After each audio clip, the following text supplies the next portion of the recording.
Good day, teachers.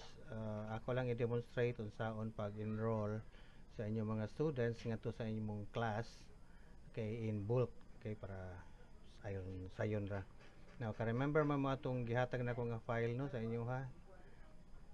Katong new LMS account 2425 B1 or batch 1. Okay.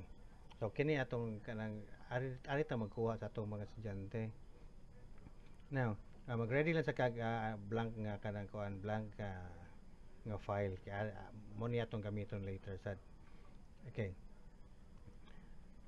Now, of course kinahanglan created na daan ng katong class before ta makasugod og estudyante. So for example kining 6 patients, okay, sugod lang ka ngadto. Okay. And then sa right nga panel na siya kanang LMS ID kini, so kopyahon lang na nimo siya si LMS ID, imo na i-copy and then ipapilit nimo sa katong blank nimo nga file sa Excel and then imo na siyang ipapilit diha. Asa na siya.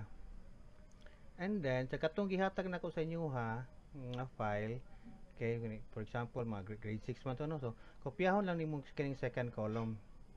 Kini ang ilang mo ning ID number. Okay, so imo lang nang kopyahon tanan. Okay, and then i-copy and then i-paste nimo nga to sa katong file nga usa katong kini. So imo na siya dang ipapilit.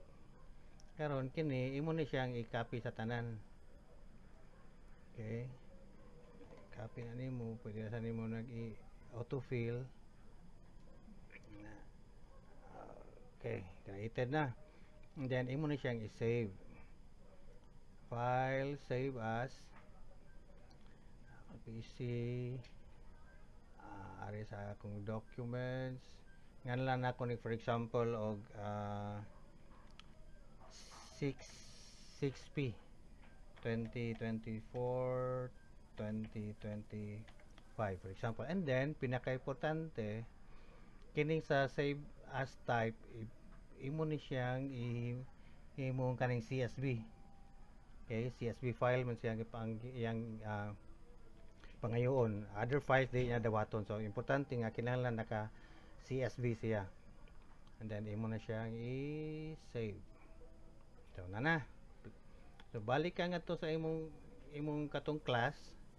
And then click ka sa kaning left nga panel. Siya na si students, imo na siyang i-click.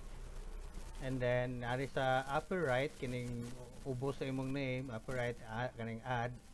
Okay, imo siyang i-add and then enroll students from a file. So, imo na siyang i-click.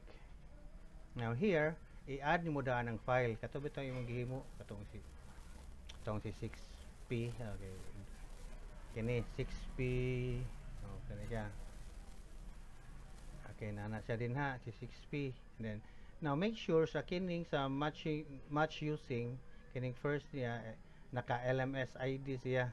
Kaya diba ang LMS ID man to atong i-copy katong LMS ID sa imong class. So ano ibutan niya ari sa column butang nimo na siya 1 kay diba naman to siya sa first column anya sa sa student user ID siya, make sure nga naka user ID siya and then naman to sa second column so ibutang sa nato siya sa 2. Okay, and then imo din siyang i-click si continue and then wait na lang ka. Okay, and then ingon siya nga enrollment import dry run complete, imo na siyang i-click and then ari ka sa to see results, click here, imo na lang siyang i-click. So mo ni siya mga students nga iyang i-add. Okay, so dili pa ni siya final, kini lang imo pa nang i-click si redo same import but this time make the changes. Kay kuan pa man to. So imo siyang i-click and then wait lang ka and then ingon na siya nga enrollment import complete. Okay, so to check atoon din mo sa classes tanawon si 6 patients man to no, di ba ganiya wa man to isod no, wala man to students atong tan-awon karon i-click nimo si students, tadak na kay students. Okay na, so imo na lang ning i-check kay kato bitong gihatag nilang TF katong kini Oh, kung sakto ba ang number of students kay kini 40.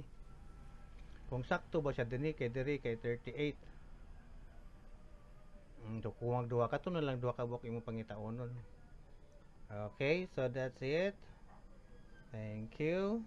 Goodbye.